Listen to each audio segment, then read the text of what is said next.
શામળાજીની ઓળ બેઠક પર પૂર્વ આઈપીએસે ફોર્મ ભર્યું છે। પૂર્વ આઈપીએસ મનોજ નીનામાએ ભાજપમાંથી ફોર્મ ભર્યું છે। 3 ટર્મ પૂર્વ સરપંચ રહેલા વ્યક્તિને કોંગ્રેસે મેદાને ઉતાર્યા છે। કોંગ્રેસના ઉમેદવારને લઈને મનોજ નીનામાએ પણ પ્રતિક્રિયા આપી છે।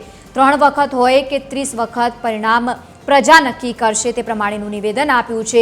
લોકશાહીનું પર્વ છે, દરેક પક્ષને પસંદગીની છૂટ છે તે પ્રમાણેનું નિવેદન પણ મનોજ નીનામાએ આપ્યું છે। તો બીજી તરફ જંગી બહુમતીથી જીતનો વિશ્વાસ પણ વ્યક્ત કર્યો।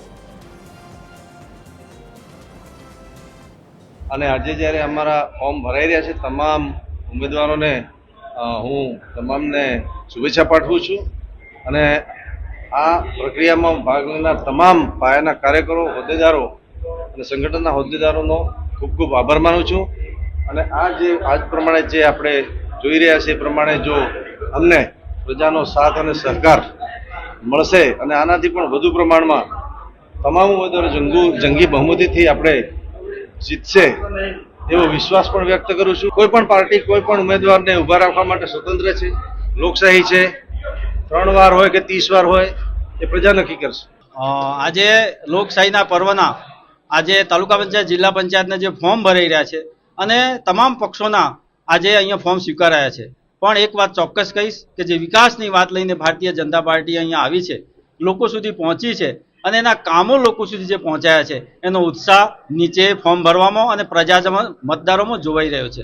એક વાત ચોક્કસ છે કે વિકાસની રાજનીતિ એ ફક્ત નાગરિકો માટે હોય છે, પણ જ્યારે અમે લોકો સુધી જઈએ છીએ ત્યારે અમારો નાગરિક છે, અમારો મતદાર છે, અમારો ભાઈ છે, એ રીતે અમે એમના સુધી પહોંચવા માટે ભારતીય જનતા પાર્ટીના ઉમેદવાર તરીકે અને પક્ષ તરીકે અમે પ્રયત્ન કરીશું।